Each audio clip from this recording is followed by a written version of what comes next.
오늘 본문은 세상을 상징하는 큰 성 바벨론의 멸망으로 인해서 애곡하는 세 집단을 먼저 보여주고 있습니다. 9절, 10절은 땅의 왕들의 애곡입니다. 이 땅의 왕들은 요한계시록이 기록되던 당시 로마 제국 안에 있던 여러 분봉 왕들과 지역의 통치자들을 모델로 하는 겁니다. 이들은 로마 제국 안에서 권력을 가지고서 많은 유익을 누렸던 사람들입니다. 이런 땅의 왕들, 다시 말하면 세상에서 강력한 힘을 가지고 영적으로 음행하며 사치하던 사람들이 세상이 망할 때 울고 가슴을 친다는 겁니다. 그들은 무너져버린 큰 성 바벨론을 보면서 화이또다 화이또다 큰 성 견고한 성 바벨론이여 한 시간에 내 심판이 이르렀다 이렇게 외치며 애통해 합니다.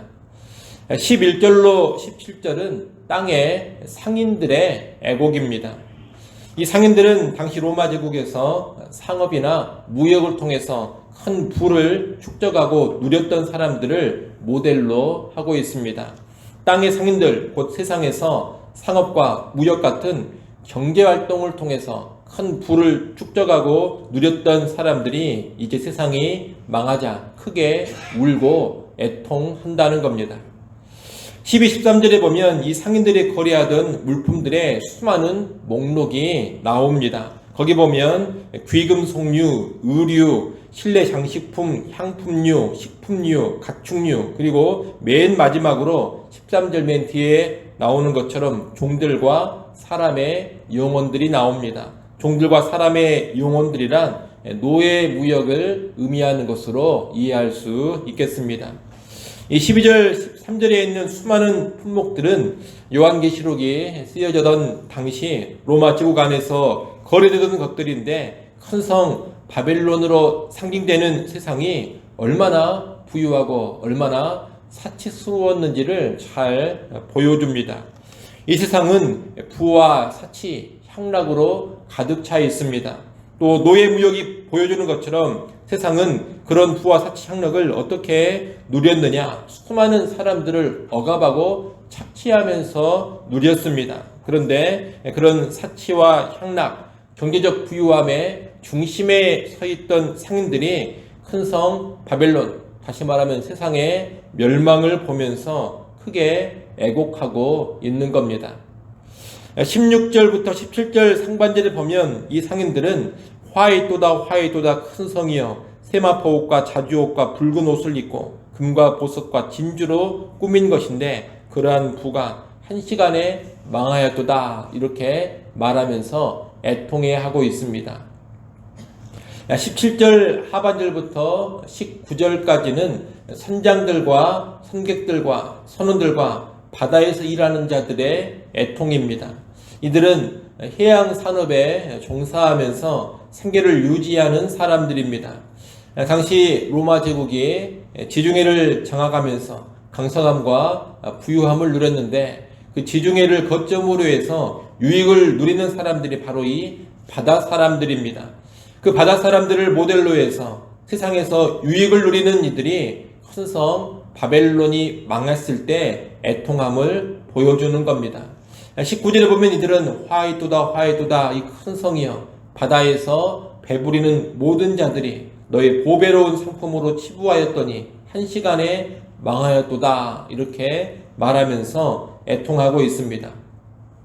여러분, 이렇게 세 부류의 집단이 큰 성 바벨론의 멸망 앞에서 크게 슬퍼하며 통곡하는데 이들은 모두 큰 성 바벨론을 통해서 기쁨과 유익을 누렸던 자들입니다. 그런데 이제 바벨론이 멸망해버리니 그들의 기쁨도 유익도 다 사라져버렸습니다. 바벨론이 망해버렸으니 바벨론에 의존하며 살아왔던 그들도 이제 다 망하게 됩니다. 그래서 슬퍼하며 통곡하고 있는 겁니다. 그런데 이렇게 통곡하는 이들과 달리 바벨론의 멸망을 기뻐하는 사람들이 있습니다. 20절 말씀을 같이 한번 읽어보겠습니다. 20절 말씀 우리 함께 읽습니다. 하늘과 성도들과 사도들과 선지자들아 그로 말미암아 즐거워하라. 하나님이 너희를 위하여 그에게 심판을 행하셨음이라 하더라. 아멘. 바벨론의 멸망은 우리가 앞서 봤던 세 부류의 사람들, 한마디로 땅의 사람들에게는 커다란 애통의 사건이었습니다. 하지만 하늘의 관점을 가진 성도들과 사도들과 선지자들, 다시 말하면 하늘의 사람들인 교회를 향하여서는 아주 커다란 기쁨이 됩니다. 바벨론의 멸망은 교회를 핍박하고 죽여왔던 세상을 향한 하나님의 심판이기 때문입니다.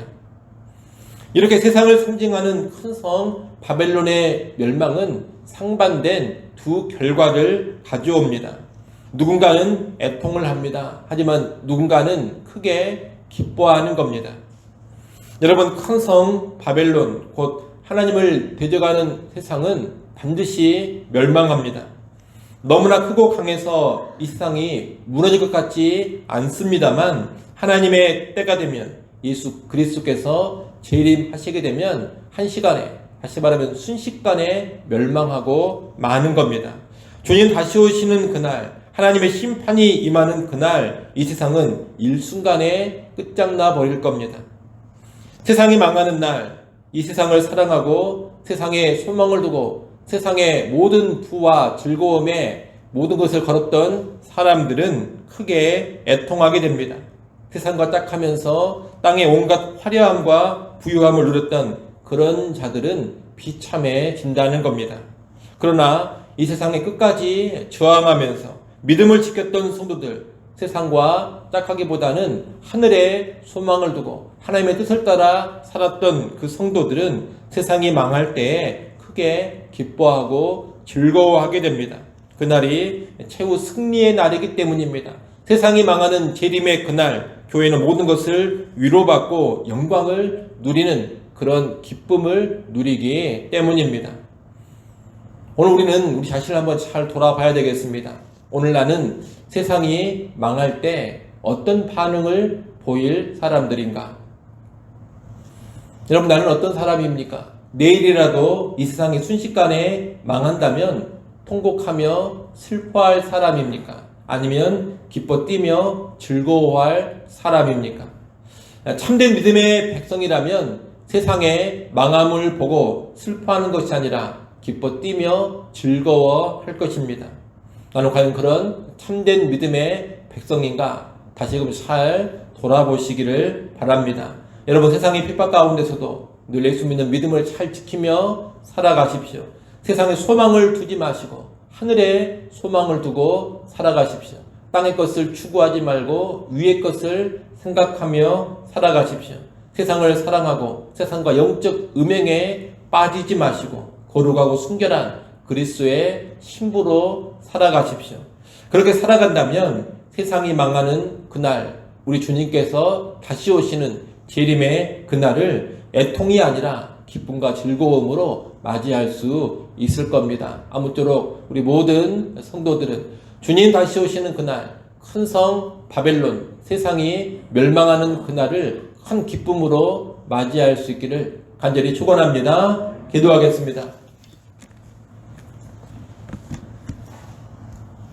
하나님 아버지, 이 세상이 참으로 강하고 견고하고 화려해 보이지만 예수 그리스도께서 다시 오시는 그날 결국 순식간에 망해버릴 세상이라는 것을 잘 알게 하여 주시옵소서. 망할 세상에 우리 소망을 두지 않게 하여 주옵소서. 망할 세상에 우리의 인생을 걸고 살지 않게 하여 주옵소서. 아버지 하나님, 세상에 소망 두고 세상에 인생을 걸면 주님 다시 오시는 그날 크게 애통하며 통곡하게 된다는 것을 알게 하셔서 정신 차리게 하시고 영적으로 깨어 지내게 하여 주옵소서. 하늘의 소망을 두기를 원합니다. 세상을 사랑하지 않고 하나님을 사랑하며 살기를 원합니다. 썩어질 땅의 것을 생각하지 아니하고 영원한 위의 것을 생각하며 살아가기를 원합니다. 우리를 붙잡아 주시고 성령으로 도와 주옵소서. 그래요, 우리 주님 다시 오시는 그날 큰 성 바벨론이 멸망하는 그날 크게 기뻐하고 즐거워하며 주님을 찬양케 하여 주옵소서. 오늘 하루를 살아갈 때에도 근신하여 깨어있게 하시고 하늘을 바라보며 살아가는 우리 모든 성도들 되게 하여 주옵소서.